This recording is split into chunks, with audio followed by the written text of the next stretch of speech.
안녕하세요. 어느 정도 성공도 이뤄내고 행복한 가정도 꾸려서 살아가고 있는 40대 남자입니다. 제 소개를 이렇게 한 건 잘난 척이 아니라 이런 지금에 이르기까지 정말 노력하며 살았다는 말을 드리고 싶어서예요. 많은 노력과 고생도 있었고 당황스러웠던 에피소드도 겪어내며 저는 지금 이 자리에 있을 수 있게 됐죠. 제게 일과 가족은 인생의 전부나 마찬가지인데요. 그런 제가 살아온 지난 발자취에 대해 한번 들어봐 주실래요? 전 어릴 때부터 공부를 못했었습니다. 재미도 없고 책상 앞에 앉아도 계속 딴 생각만 들더라고요. 특히 수학 있죠? 저는 수학과는 완전히 담을 쌓고 살았어요. 국어나 국사 같은 건 그나마 어느 정도 했었는데 수학은 교과서를 보기만 해도 머리가 핑핑 돌곤 했죠. 그래서 고등학생 땐 문과를 가기도 했었고요. 상현이 너 대체 커서 뭐가 될래? 제발 공부 좀 해라. 어? 저희 부모님은 저에 대한 기대가 크셨습니다. 두 분은 특히 엄하셨던 아버진 제가 공부를 잘 못하는 걸 알면서도 제발 공부 좀 해라 하고 노래 부르셨죠. 물론 둘째, 막내인 여동생과 남동생에게도 그러긴 하셨지만 아무래도 제가 장남이다 보니 거는 기대가 크셨던 것 같아요. 아이러니하게도 부모님이 제일 기대하셨던 저와 다르게 두 동생은 공부를 잘했습니다. 동생들이 학원을 다닐 때 전 축구하러 가거나 아무튼 딴짓을 많이 하러 다녔어요. 전 어릴 때부터 공부보단 머리에 관심이 많았죠. 유행하는 머린 미용실 가서 다 해보고 스스로 머리 손질도 잘하고 다녔어요.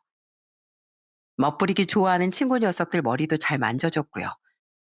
방학 되면 용돈으로나 아르바이트해서 모은 돈으로 염색이나 파마도 꼭 해볼 정도였던 전 자연스레 점점 미용사의 꿈을 꾸게 됐습니다.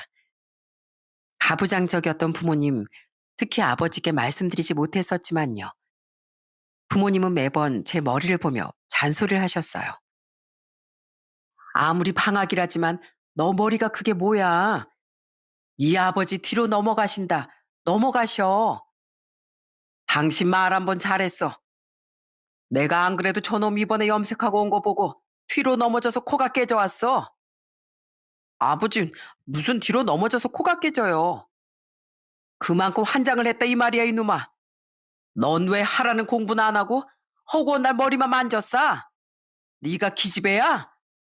왜? 어디 화장도 하고 구두도 신고 다녀보지. 남자란 자고로 성공해서 가족들 잘 건사하는 게 잘 사는 거야.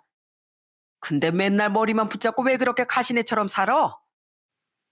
아버지 말씀대로 제가 여성성이 있거나 한 건 아니었어요. 하지만 남자라고 해서 미용에 꼭 관심이 없어야 하는 건 아니지 않나요?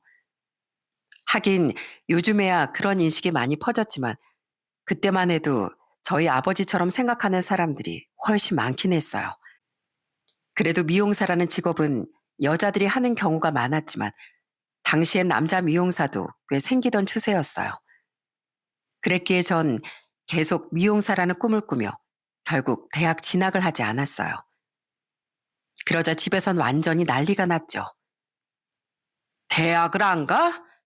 이놈아, 네 부모가 학비 대줄 돈이 없어 뭐가 없어. 대학 졸업장은 무조건 따놔야 하는 거야. 근데 대학은 안 가고 남자가 뭐? 미용사? 아버지, 그렇게 반대만 하지 마시고 저 한 번만 믿어주세요. 저 진짜 열심히 해서 성공해 보일 자신 있어요. 제가 공부에만 뜻이 좀 없어서 그렇지 뭘 하든 끈기 하나는 있다고요. 차라리 네가 운동을 한다거나 장사를 해본다고 하면 내가 이렇게까지 기함하진 않을 거다. 근데 남자가 미용사라니 절대 안 돼. 기어코 네 마음대로 하지? 그럼 난 앞으로 너한테 한 푼의 지원도 안 해줄 거다. 저는 키워주신 부모님의 뜻에 무조건 반하는 건 아니라고 생각해 두 분을 열심히 설득했습니다. 하지만 어머니도 난색을 표하셨고 아버지도 끝까지 반대하며 앞으로 제게 일절 지원은 없다고 못을 박으셨죠. 저는 그런 부모님께 반드시 제 꿈에 대한 열정을 증명해 보이겠다고 다짐했어요. 전 우선 고등학교를 졸업하자마자 국방의 의무부터 마치고 왔습니다. 그리곤 아르바이트를 해서 돈을 벌어 미용학원을 다니기 시작했어요. 상현 씨, 여기 좀 쓸어주세요. 부르기 전에 미리미리 좀 쓸어주면 안 돼요? 미용사 자격증을 딴 전 큰 미용실의 막내로 취직을 했습니다. 나중엔 나도 대학 졸업장은 하나 있어야겠다고 생각해 야간 대학도 나오긴 했었죠. 다시 미용 이야기로 돌아와 보자면 미용실 막내 생활은 솔직히 정말 힘들었어요. 그땐 최저시급도 제대로 못 받고 일했었거든요. 당시 제 월급이 40만 원이었다는 게 믿어지시나요? 그렇게 적게 주는 이유는 제가 그곳에서 기술을 배우고 경험을 쌓아간다는 거였습니다. 저는 그렇게 소위 말하는 쥐꼬리만한 열정 페이를 받으며 8시에 출근해 9시까지 일을 하곤 했죠. 쉬지 않고 지저분해진 바닥을 쓸고 미용실 전단지를 돌리고 손님들 머리를 샴푸만 해드리며 전 그렇게 이를 악물고 버텼어요. 언젠간 저도 미용사로 성공할 날을 꿈꾸면서요. 그렇게 일이 끝난 뒤엔 쉬지 않고 미용실에 남아 연습을 하고 또 하곤 했었죠. 하지만 아무리 노력한다고 한들 전 어쩔 수 없이 뭘 하든 서투 막내였습니다. 저도 서서히 손님들의 머리를 만질 수 있는 기회가 생겼는데 실수를 정말 많이 했었어요. 한 번은 아나운서 준비를 하고 있다던 여자 손님의 머리를 염색해드리다 손님 옷에 그만 염색약을 묻혀버린 적이 있었거든요. 그때 그 손님은 뭐 이런 미용실이 다 있냐며 고래고래 소리를 지르셨어요. 이 옷이 얼마짜린 줄 알아? 내가 너 같은 초짜한테 옷이나 망가지자고 비싼 돈 내면서 미용실 온 줄 알아? 이거 어떡할 거야? 어? 물어내. 물어내라고. 죄송합니다. 정말 죄송합니다. 너무 무섭고 당황스러워서 눈물이 날 것 같더군요. 하지만 눈물까지 보이면 정말 추태를 보이는 것 같아 다리를 꼬집으며 꾹 참았죠. 그 일로 전 미용실 선배님들과 원장님께도 크게 혼이 났고 얼마 안 되는 월급을 전부 털어 손님의 옷도 물어드려야 했습니다. 당연한 일이었죠 뭐. 또 한 번은 선배 미용사를 도와 파마를 하던 손님의 머리를 옆에서 함께 말고 있었는데 손님이 제게 버럭 소리를 지르더군요.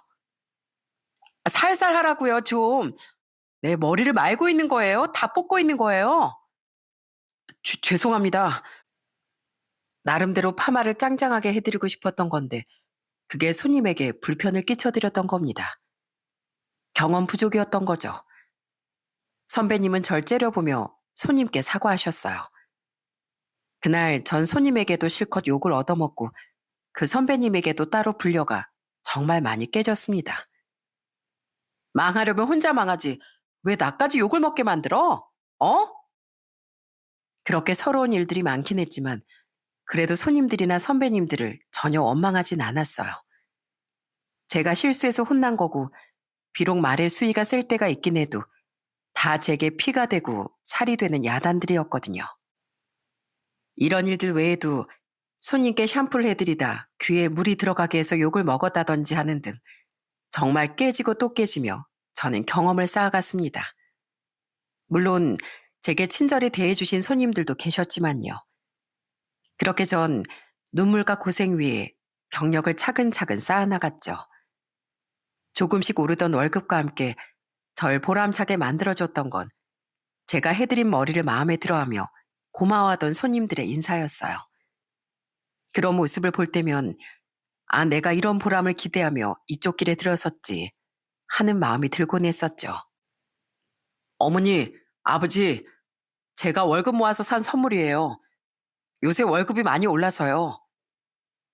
그렇게 좀 살만해졌을 때 전 처음으로 부모님께 제대로 된 선물도 사다 드렸습니다. 어머니껜 지갑을, 아버지껜 고급 셔츠를요. 부모님은 제가 드린 선물을 물끄러미 보시더군요. 그러더니 어머니는 지갑을 손으로 쓸어보며 눈물 지으셨고 아버지는 아무 말이 없으시더라고요. 저는 여전히 아버지가 날 인정해주지 않으시는구나 하는 생각이 들어 속상했어요. 하지만 아버진 긴 침묵 끝에 짧은 말을 내뱉으셨죠. 고맙게 잘 입으마. 고생이 많다. 고생이 많다는 말, 그 짧은 한마디엔 분명 조금이나마 절 향한 인정이 들어 있었습니다. 그런 아버지의 어머니도 잘 쓰마 하고 말씀하셨죠. 눈물이 핑 돌더라고요. 악으로 깡으로 버티고 또 버텼더니 조금이나마 두 분께 인정을 받은 것 같아서요. 그런 두 분의 말씀에 이어 항상 뒤에서 절 응원하고 지지해줬던 동생들도 활짝 웃으며 한마디씩 거들었어요. 엄마, 아빠, 지금 오빠 좀 인정해 주신 거 맞죠? 어머니, 아버지, 두고 보세요. 형은 앞으로 계속 승승장구할 거라니까요.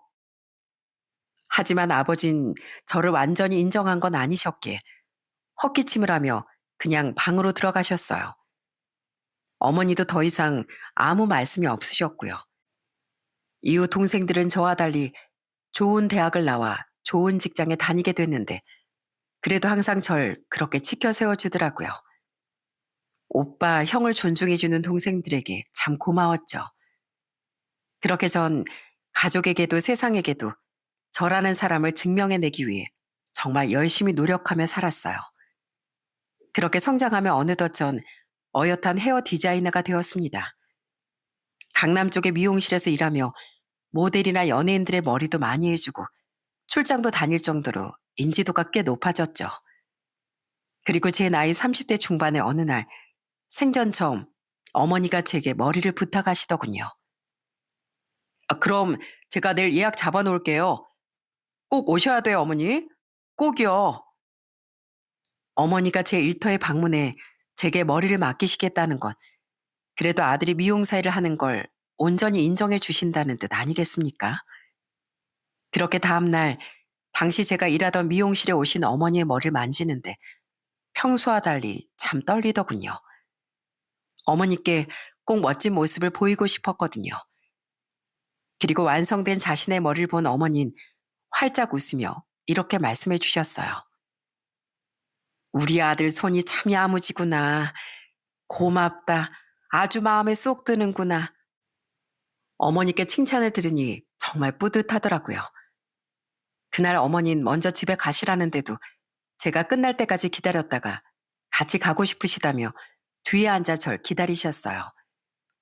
예약 손님 딱 한 분만 더 받으면 됐기에 전 열심히 마지막 손님의 머리를 파마해 드렸습니다.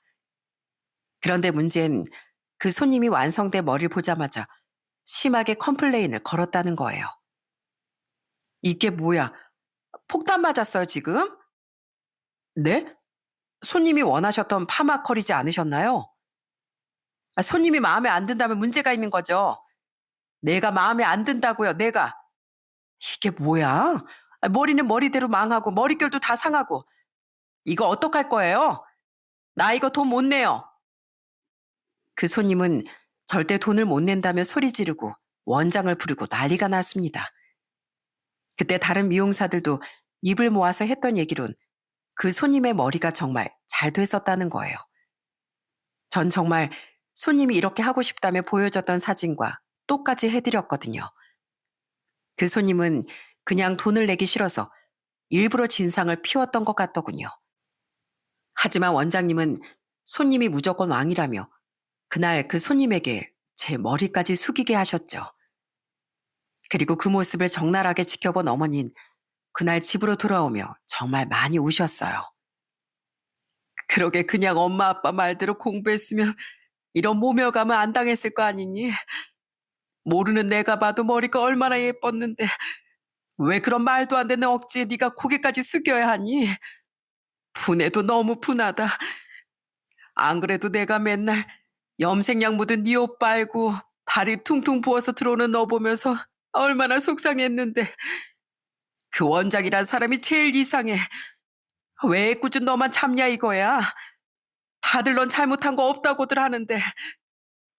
이런 모습 보여드려서 죄송해요, 어머니. 그래도 평소엔 그런 손님이 그렇게 많진 않아요. 정말이에요. 전 괜찮아요. 전 애써 어머니를 위로해드렸지만 어머니 많이 속상하셨는지 집으로 돌아와서도 아버지께까지 푸념을 하시더군요. 아버지도 어머니의 말을 듣고 한숨을 푹푹 쉬셨죠. 그런데 얼마 뒤 부모님이 절 불러 이런 말을 하시더라고요. 우리가 아무래도 속상해서 그러는데 넌 이 미용실 직접 차려볼 생각은 없는 거냐? 너 밖에서 인정도 많이 받고 있다며. 당연히 있죠. 안 그래도 저도 슬슬 그래도 될 것 같다고 생각하고 있었어요. 경력도 많이 쌓였으니까요. 그래? 그럼 잘 됐네. 우리가 도와줄 테니까 이참에 그 원장 아래에서 나오면 좋겠구나. 네가 뭐가 부족해서 그런 억울한 대우를 받고 다니니? 네 엄마가 그날 이후로 속상해서 잠을 못 잔다. 잠을. 도와주신다고요? 괜찮아요, 아버지. 저도 돈 모아놓은 거 있어요. 그래도 부모가 도와줄 때 그냥 도움 받아. 넌 20살 이후로 우리 지원받은 적 한 번도 없었잖아. 야간 대학 졸업할 때도 다 네 돈으로 해결했고. 원래 자기 가게 차릴 땐 건물 임대비가 제일 큰 관건 아니겠니? 마침 우리 건물 1층에 자리가 비었으니까 거기다 한번 차려서 네 꿈을 펼쳐봐. 우리가 월세도 안 받고 밀어줄 테니까. 저를 밀어주신다고요? 아버지, 드디어 절 완전히 인정해 주시는 거예요? 그럼 그렇게 동분서주하면서 앓는 소리 한 번 안 내고 노력하고 살았는데 우리가 널 어떻게 인정을 안 하냐? 네 엄마 머리도 예쁘게 잘 됐더만. 부모님은 열심히 돈을 벌고 모으시며 재테크 공부도 꾸준히 하셨습니다. 그렇게 노력하신 덕에 두 분은 서울에 3층짜리 건물을 하나 가지고 계셨어요. 물론 대출을 낀 건물이긴 했지만 그 건물은 두 분의 노력의 결실이었던 거죠. 부모님은 바로 그 건물에 제 미용실을 차려보라고 말씀해 주신 거예요. 부모님의 건물 2층엔 피부과가 들어가 있었고 3층엔 학원이 들어가 있었는데 1층에 공실이 하나 생겼으니 거기에 제 미용실을 차려보라고 해주신 거죠. 너무 감사했습니다. 무엇보다 부모님이 제 미용실을 차려주겠다고 하신 건 드디어 절 온전히 인정해 주셨다는 뜻이니 눈물이 앞을 가리더라고요. 그렇게 부모님의 지원에 제가 모은 돈을 좀 보태 저는 나이 36에 멋들어진 제 미용실을 차릴 수 있었답니다. 이전 샵에서도 절 찾아오던 손님들이 많았기에 미용실은 성공적으로 자리를 잡았어요. 그렇게 미용실이 자리 잡고 손님이 점점 늘어나며 저는 알고 지내던 유능한 디자이너들을 좋은 조건으로 스카웃도 해올 수 있었어요. 또한 이렇게 빨리 자리 잡을 수 있던 건 모두 부모님 덕분이었기에 전 부모님께 정말 효도하려고 노력했죠. 진짜 효도하려면 이제 너도 장가 좀 가라. 장남이 맨날 일에만 매달려선 네 동생들은 우리한테 손주들까지 다 안겨줬구만.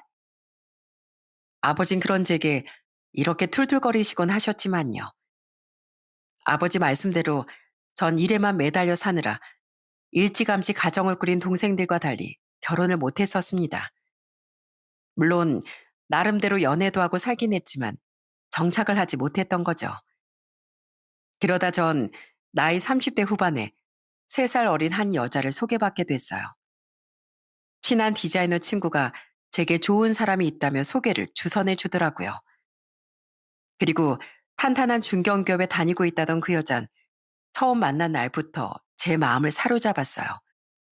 외모나 어떤 외적인 것이 절 사로잡은 게 아니라 마음씨가 고운 사람이라는 게 너무 강렬하게 와닿았거든요.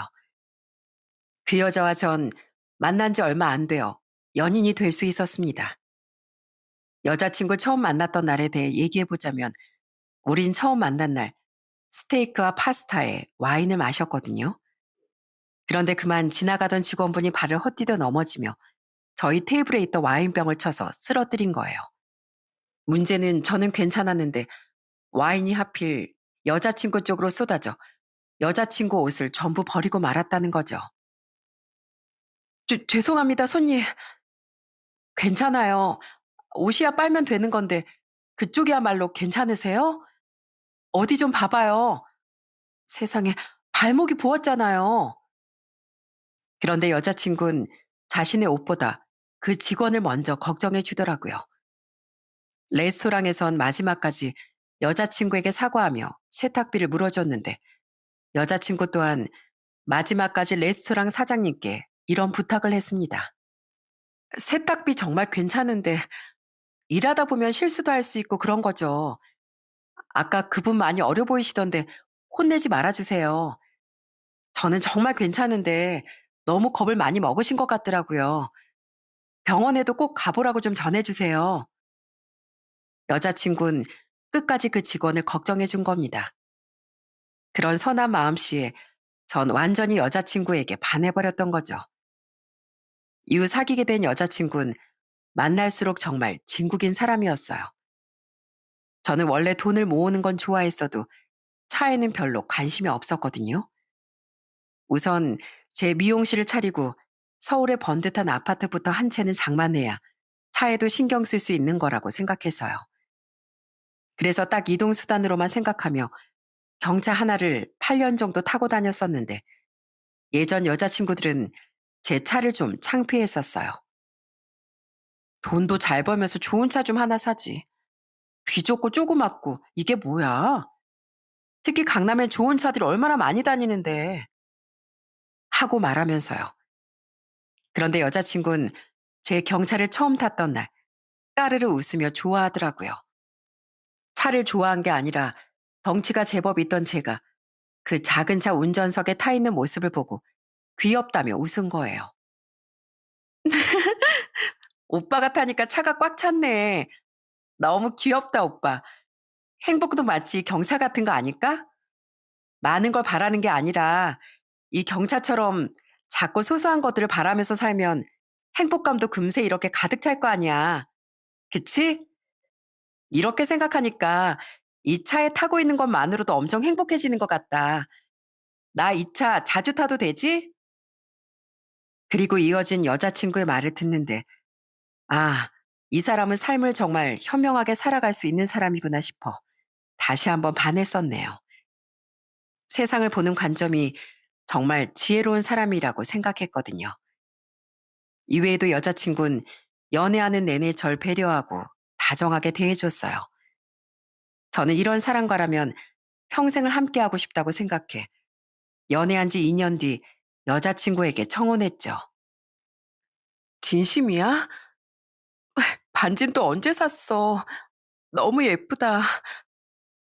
여자친구는 감동받았다며 눈물까지 흘려주더군요. 그렇게 우린 결혼을 약속했고 먼저 저희 부모님께 인사를 드리게 됐습니다. 아이고, 아이고, 아이고. 우리 맏며느리감이 드디어 왔네. 드디어 왔어. 얼른 들어와, 얼른. 아유, 빈손으로 와도 예쁜데 뭘 이렇게 잔뜩 사들고 왔어. 맨몸으로 와도 그냥 아가씨 자체가 선물이구만. 아이고를 몇 번을 하는 거야, 당신은? 그렇게 좋아? 그럼 좋고 말고요. 평생 노총각으로 늙을 줄 알았던 우리 장남이 드디어 결혼을 한다는데 안 좋겠어요? 아유, 예뻐라, 예뻐. 벌써부터 예뻐 돌아가시겠어. 여자친구를 보자마자 저희 부모님은 좋아서 어쩔 줄을 모르시더군요. 어머닌 여자친구가 부담스러울 정도로 자꾸만 여자친구를 이리 보고 저리 보면서 예쁘다, 예뻐 하는 말을 반복하셨어요. 그리고 아버지 또한 드물게 한바구음을 지으며 여자친구에게 말도 많이 걸어주셨죠. 두 분 모두 재수 씨와 매제가 처음 인사 왔을 때도 잘해주셨지만 아무래도 장남이던 제 결혼은 거의 포기하고 계셨기에 더욱 제 여자친구가 반가우셨던 것 같아요. 또 앞서 말했듯 제 여자친구는 정말 말씨부터가 선하고 예쁜 사람이었거든요. 그랬으니 두 분은 여자친구가 더욱 마음에 쏙 드신 겁니다. 우리 아들이 뭐 속상하게 하거든 앞으로 다 나한테 일러. 우리 아들이 고집은 좀 세도 워낙 효자라 부모한테 대드는 짓을 못해. 말은 좀 안 듣긴 해도 말이야. 나는 나중에 우리 며느리 만나보면 알겠지만 무조건 며느리 편이야. 남잔 여자 말을 잘 들어야 밖에서도 더욱 성공할 수 있는 거야. 그죠, 여보? 아무렴. 나도 우리 마누라가 워낙 현명해서 지금 이렇게 잘 살고 있는 게다. 상연히 저놈이 속이라도 썩이면 네 뒤엔 우리가 있으니까 아무 걱정 말거라. 그렇게 저희 집에 인사드리고 여자친구를 집에 데려다 주는데 여자친구 뭐가 그렇게 좋은지 내내 웃더군요. 뭐가 그렇게 좋아? 우리 부모님 좋은 분들이지? 어, 기대했던 것보다도 더. 아버님은 좀 무서우실 줄 알았는데 오늘 보니까 너무 다정하시던데? 며느리 한정이야. 딸한테도 무뚝뚝하신 분인데 재수 씨한테만 부드러우신 분이었거든. 귀한 남의 집 딸한테 엄하게 해서야 되겠냐면서 말이야. 나 결혼 정말 잘하는 것 같아. 너무 예쁨을 많이 받고 나와서 내가 진짜 뭐 대단한 사람이라도 된 기분이라니까. 오늘따라 이 경차 안이 더 행복으로 꽉꽉 찬 것 같아. 그치? 이렇게 행복한 인사를 마친 지 2주 뒤, 이번엔 제가 예비 장모님과 장인어른께 인사를 드릴 차례가 돌아왔습니다. 저는 두 분을 뵙기로 한 식당으로 향했어요. 예비 장모님께서 집이 아닌 밖에서 보자고 하셨다기에 좋은 한정식 집을 예약해 놨었거든요. 그런데 가면서 통화를 해보니 이미 여자친구는 예비 장인 장모님과 식당에 도착해 있다는 거예요. 생각보다 차가 안 막혀서 좀 일찍 도착했어. 천천히 와, 오빠. 그럴 수가 있나. 얼른 갈게. 조금만 기다려. 어른들을 기다리게 만들었다는 생각에 저는 초조하게 차를 급히 몰았습니다. 거의 다 도착했던 전 식당 건물 바로 앞에 있던 주차장에 차를 주차한 뒤 얼른 식당으로 들어갔어요. 강상현으로 예약했는데요. 아, 이쪽으로 안내 도와드릴게요. 그리곤 직원분께 안내받아 자리로 가보니 여자친구와 예비 장인 장모님은 제 차가 주차된 자리 바로 앞 창가 좌석에 앉아 있더군요. 저는 긴장된 마음으로 두 분께 인사부터 드렸습니다. 안녕하세요. 어머님, 아버님. 처음 뵙겠습니다. 늦어서 죄송합니다. 늦긴, 우리가 너무 빨리 온 거지. 어서 앉게. 그런데 저를 반갑게 맞아준 예비 장인어른과 달리 예비 장모님의 표정은 굉장히 좋지 않았고 아무 말씀도 없으시더군요. 예비 장인어른은 그런 예비 장모님의 눈치를 보셨죠.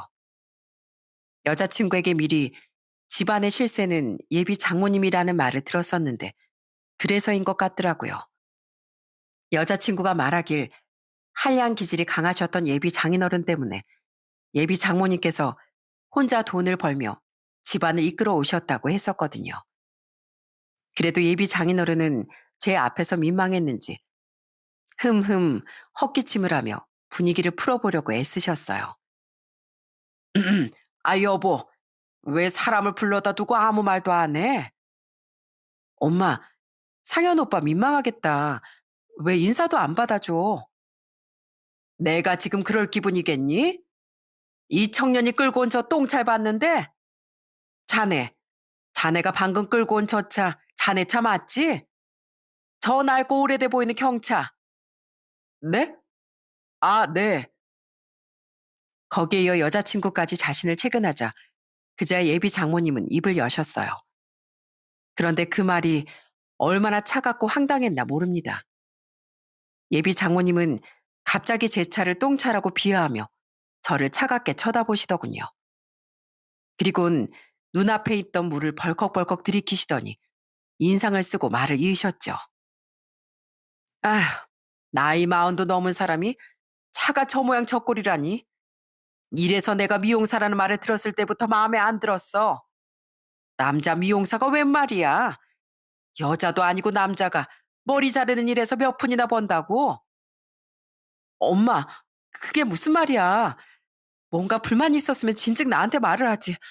왜 아무 말도 안 하다가 여기 와서 이래? 사람 연전에 대고. 너한테 뭐라고 말했으면 뭐가 달라졌게? 너랑 입씨름 해봤자 네가 내 말 듣고 당장 헤어지기라도 했겠니? 그래서 우선 직접 보고 판단해 보려고 여기 나왔던 거야. 나와서 우선 더 지켜보든 직접 너희들을 칼라노트 하려고. 아휴, 근데 더 볼 것도 없겠다. 차만 봐도 수준을 알겠는데 뭘 더 보니? 내가 너를 어떻게 키웠는데 고작 저 나이 먹도록 똥차나 몰고 다니는 미용사 나부랭이한테 널 시집 보내냐고? 진짜 엄마 그런 거 아니야. 저 사람 진짜 괜찮은 사람이야. 뭐 어디가? 성격이? 성격만 괜찮으면 뭐해? 무능력한 네 아빠 성격만 보고 결혼했다가 평생 이 엄마가 얼마나 고생했나 못 봤어? 내가 오늘 어차피 가족도 안 될 것 같은 사람 집에 초대하면 뭐하나 싶어서 일부러 밖에서 보자고도 한 거야. 황당하게도 예비 장모님은 결혼을 애초부터 반대하고자 하는 마음으로 그 자리에 나오셨더라고요.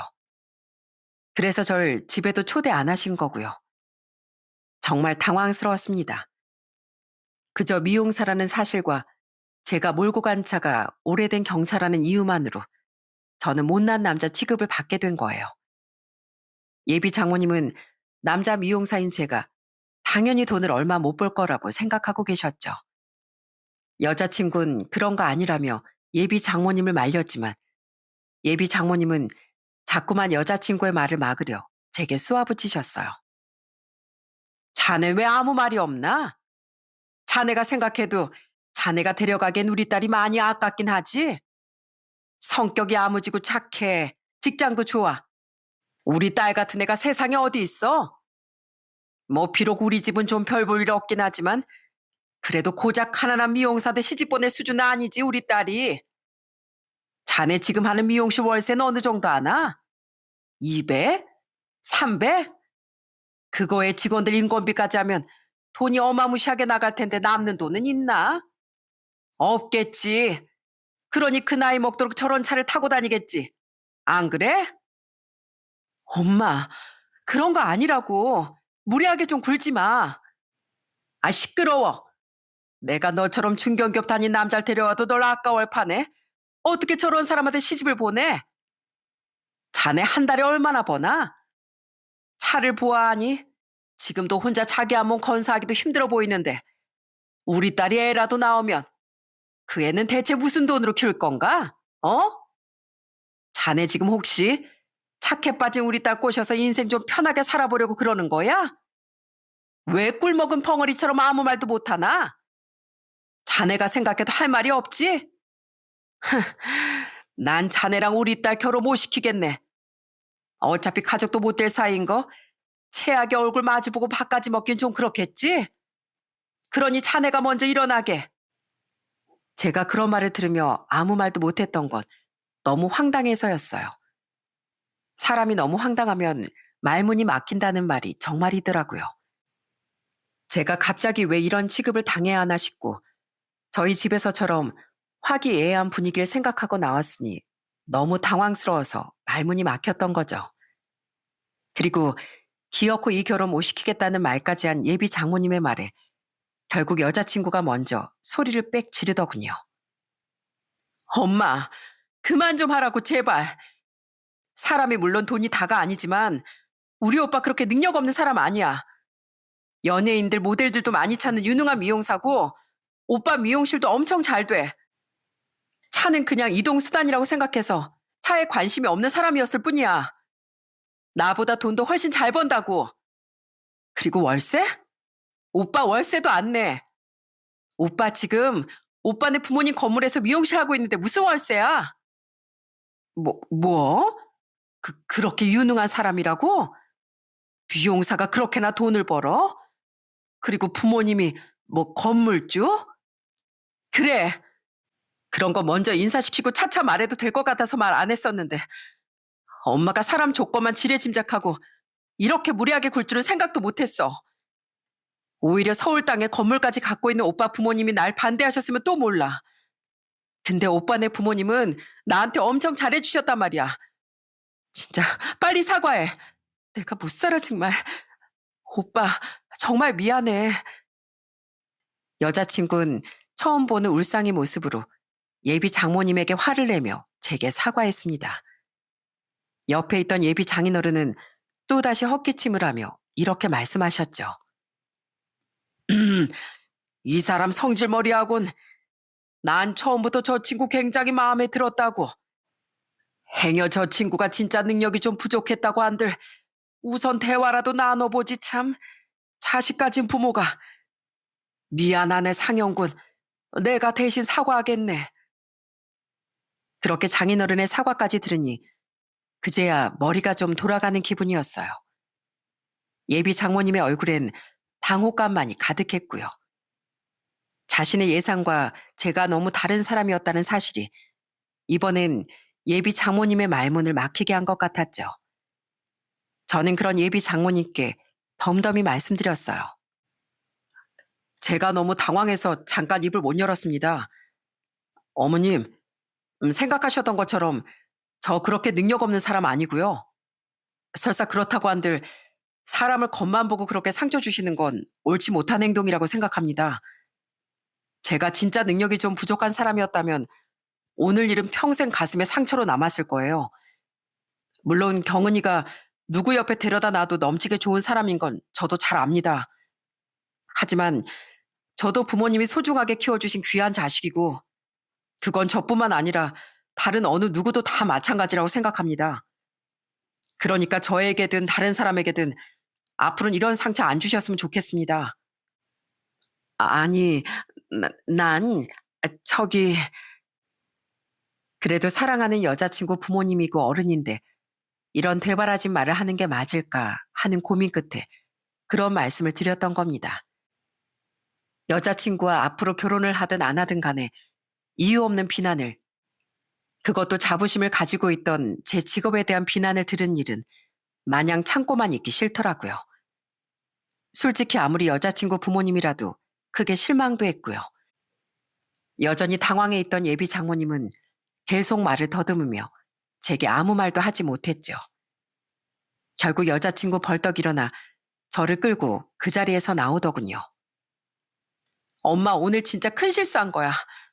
오빠 그만 일어나자. 오늘은 여기서 같이 뭘 먹을 분위기가 아닌 것 같아. 전 자리에 얼어붙어 있던 예비 장모님과 끝까지 미안하다는 말을 하시던 예비 장인어른께 꾸벅 인사를 드리곤 그 자리에서 나왔습니다. 그리고 식당 밖에서 여자친구는 제게 몇 번이고 사과를 했죠. 미안해 오빠. 우리 엄마가 진짜 절대 저렇게 무례하고 나쁜 분이 아니거든. 우리 엄마라서가 아니라 우리 엄마 평소엔 진짜 정말고 좋은 분이야. 근데 아무래도 자식이 나 하나다 보니까 자식을 위한 마음이 너무 앞서서 저런 실수를 하신 것 같아. 진짜 미안해. 그런 여자친구에게 화가 난 건 아니지만 결혼은 가족과 가족의 결합이잖아요. 예비 장모님에 대한 인상이 너무 좋지 않아진 상태에서 첫인사도 제대로 못 드린 마당에 이 결혼을 어떻게 진행해야 하나 고민이 되긴 하더라고요. 인사 잘 드리고 왔냐는 부모님의 물음에 전 속 시원히 무슨 대답도 못하고 심란한 밤을 지새야 했죠. 그리고 다음날 저는 예비 장모님께 전화를 한 통 받았어요. 저기 상영군, 내가 꼭 직접 만나 하고 싶은 말이 있어서 딸한테 자네 전화번호를 물어봤네. 혹시 잠깐 시간 되나? 아, 네. 날 별로 만나고 싶지 않을 수도 있겠지만 그럼 잠깐만 나 좀 만나주지 않겠나? 부탁하네. 그래도 어른이 먼저 연락을 해주셨으니 전 예비 장모님이 부르신 장소로 나갔습니다. 그때 예비 장모님은 말없이 커피를 몇 번이나 들이키더니 첫마디로 사과부터 하시더군요. 저기 어제 내가 정말 미안했네. 내가 너무 창피하고 당황해서 어젠 사과조차도 못했어. 진심으로 이렇게 사과하네. 아, 네. 어제 자네가 나한테 한 말 듣고 집에 가서 계속 곱씹는데 너무 부끄러웠어. 어제 우리 딸도 나 때문에 결혼 깨지면 어떡하냐고 울고불고 난리가 났었네. 그런 우리 딸한테 미안해서라도 꼭 오늘 자네를 만나서 사과하고 듣기 싫을 수도 있겠지만 변명이라도 해보고 싶었어. 예비 장모님은 자기가 원래 그렇게 이상한 사람은 아니라고 변명하듯 말씀하셨어요. 그리고는 어렵게 자신의 가정사를 하나 얘기해 주시더군요. 혹시 우리 경은이한테 오빠가 하나 있었다는 말 들은 적 있나? 네, 지나가듯이요. 어릴 때 아파서 세상을 떠났다고요. 그래, 그랬네. 말로 하자면 그렇게 간결한 이야기지만 난 정말 심장이 뜯어져 나갈 듯 고통스러웠던 시절이었지. 자식 먼저 앞세운 부모 마음이 어땠겠나. 우리 아들은 소아암으로 너무 일찍 세상을 떠났다네. 그래서 난 하나 남은 자식인 우리 경은이를 내 인생의 전부라고 생각하면서 매달리고 키웠던 것 같네. 예비 장모님은 가뜩이나 힘든 형편에 아들의 병원비로 인해 생겼던 빚까지 갚느라 정말 힘들게 사셨다더군요. 사람 좋은 말이나 할 줄 알지 계속 일을 좀 하다 그만두고 반복하던 예비 장인어른 때문에 혼자 생계를 대부분 책임져야 했다고 하셨죠.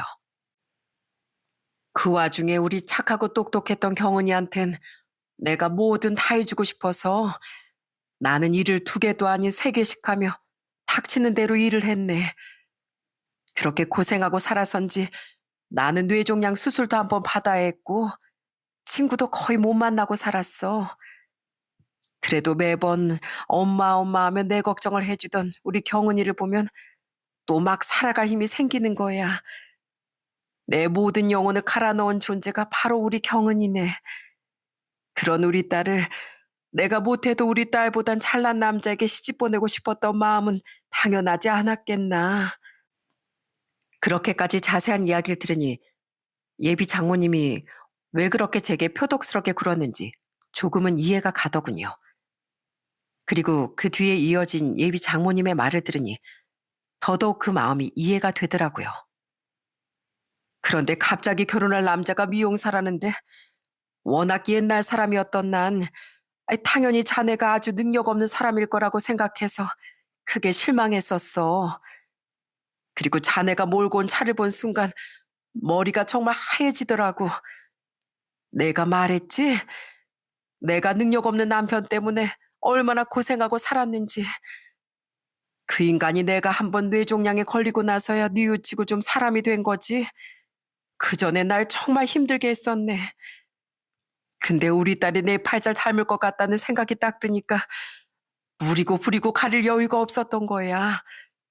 자네도 알지 않나? 우리 딸이 얼마나 착한 애인지. 네, 알죠. 그런 착한 애가 남자 하나 잘못 만나면 얼마나 다 져주고 살지 뻔하게 보이더라고. 그래서 내가 엄마로서 나서야겠다고 생각했던 거네. 내가 딸을 위한 마음만 너무 급했어. 어제 자네 말대로 사실 자네가 진짜 능력이 있었든 없었든 내가 그렇게 무례했으면 안 됐던 거야. 내가 평생 그렇게 몰상식한 사람이 아닌데 정말 정신이 나갔었네. 자네님이 내가 싫겠지만 그래도 우리 착한 딸을 봐서 이 결혼은 그대로 진행해주면 안 되겠나? 정말 미안하네. 예비 장모님이 살아오셨던 배경, 고생, 그 모든 이야기를 듣고 연달은 진심 어린 사과까지 받고 나니 마음이 풀리더군요. 부모의 자식을 위한 마음이 너무 가슴 절절히 느껴졌거든요. 전 미안하다며 연신 흐느끼는 예비 장모님의 손을 슬며시 잡아드렸습니다. 그리고는 놀란 눈으로 절 보던 예비 장모님께 이렇게 말씀드렸죠. 어머님, 아니 장모님, 알겠습니다. 장모님이 왜 그러셨는지 저 이해했어요. 물론 어젠 기분이 너무 상했지만 그래도 이렇게 먼저 진심으로 사과해 주셔서 정말 감사합니다. 저 경은이 많이 좋아해요. 그리고 장모님이 이렇게 사과해 주신 덕에 경은이랑 좋은 마음으로 계속 결혼 진행할 수 있을 것 같아 지금 많이 기쁩니다. 정말인가? 네. 그리고 장모님, 제가 다른 건 몰라도 평생 경은이 고생 안 시키고 살겠다는 약속은 반드시 드릴 수 있어요.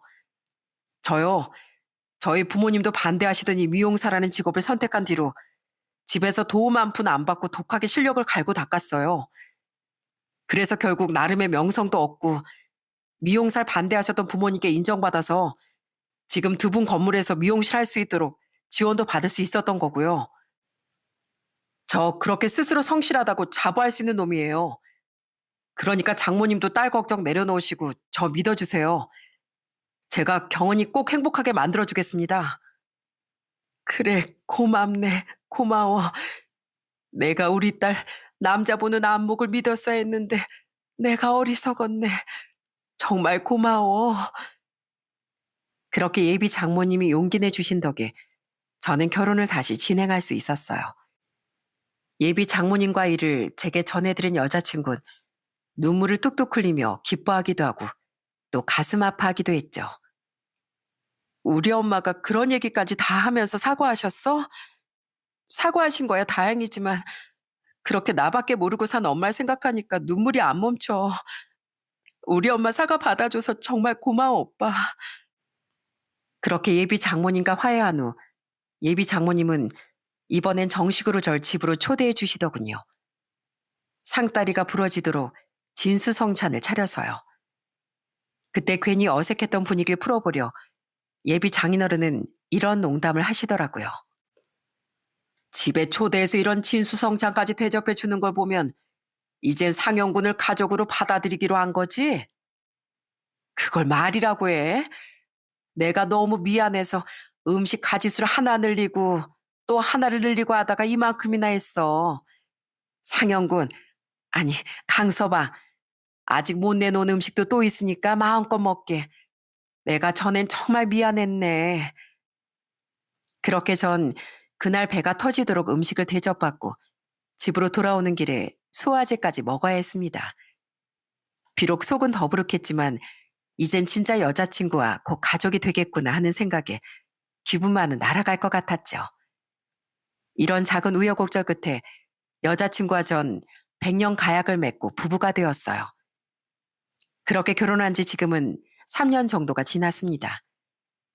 아내와 전 사이에 아들도 하나 낳고 정말 행복하게 살고 있어요. 아, 전 아이를 낳기 전엔 드디어 튼튼한 중형차로 차도 바꿨답니다. 태어날 아이의 안전을 위해서요. 바꾼 차를 처음 봤을 때 아내는 제게 이런 사랑스러운 말을 해줬답니다. 차가 커진 만큼 우리 행복도 더 커지겠지? 이 차 타는 동안엔 또 얼마나 행복한 일이 가득 생길까? 당신은 맨날 차 크기만큼만 행복할 거야? 처음부터 아내를 예뻐했던 부모님은 아내가 손주까지 안겨드리자 지금은 거의 친딸 대하듯 아껴주고 계십니다. 그리고 물론 저도 장인 장모님과 아주 잘 지내고 있어요. 장모님은 아직도 결혼 전의 일을 미안해하시며 제게 정말 잘해주곤 하시죠. 두 분은 저희 부모님과 동생들처럼 제 미용실에 와서 머리를 하곤 하시는데 점점 제가 장모님의 자랑이 되어가는 것 같아 좀 뿌듯하기도 하네요. 장모님은 밖에 나갈 때마다 머리 자랑을 그렇게 하신다고 하더라고요. 다들 물어봐. 머리가 너무 예쁜데 대체 어디서 하는 거냐고. 그럼 난 우리 사이가 해줬다고 엄청 자랑한다네. 말도 말게 강서방. 이 사람 누가 머리 얘기만 꺼내면 우리 사이가 연예인들 머리도 엄청 해주는 능력 있는 사람이다. 착하긴 또 얼마나 착한지 우리한테 사위가 아닌 아들 노릇까지 하면서 산다. 이러면서 줄줄 자네 자랑만 그렇게 해대네. 전엔 우리 딸 자랑만 하고 살던 사람이 말이야. 정말요? 아, 너무 감사한데요. 장모님, 주변 지인분들도 편하게 저희 미용실 예약하고 오시라고 하세요. 제가 장모님을 봐서 특별 할인해드린다고요. 정말? 그래도 돼? 민폐 아니겠나? 민폐는요. 부모님께 잘해드리고 싶은 건 자식으로서 당연한 거죠. 저는 흔쾌히 장모님의 지인분들이 찾아오시면 할인가로 머리도 해드리고 있습니다. 장모님의 면이 살 수 있다면야 뭐가 어려운 일이겠어요? 저는 평생 힘들게 살아온 장모님께 과거 잃으셨다던 아들 노릇을 조금이라도 해드리고 싶어 이렇게 열심히 노력한 겁니다. 그런 제 마음을 아는 아내는 항상 제게 고마워하고 있죠. 저는 이렇게 서로 조금은 이해하고 배려해주며 고마워하고 살아가는 게 가족이라고 생각합니다. 항상 동화처럼 아름다운 말만 오가며 살면 좋겠지만 과거 제가 미용사가 되는 걸 반대하셨던 부모님과 제가 사위가 되는 걸 반대하셨던 장모님처럼 어쩔 수 없이 삶엔 갈등이 생길 수밖에 없다고 생각해요. 그리고 그런 갈등이 일어났을 때 서로 조금씩 양보하고 노력하며 끈끈해지는 게 가족인 것 같습니다. 전 앞으로도 이런 가족들을 소중히 여기며 아내와 함께 아들을 잘 키우며 살아갈 거예요. 제 이야기가 여러분께 작은 즐거움이나마 드렸는지 모르겠습니다. 서툴게 풀어본 제 사연 끝까지 들어주셔서 정말 감사드려요. 그럼 전 이만 여기서 인사드리겠습니다. 감사합니다.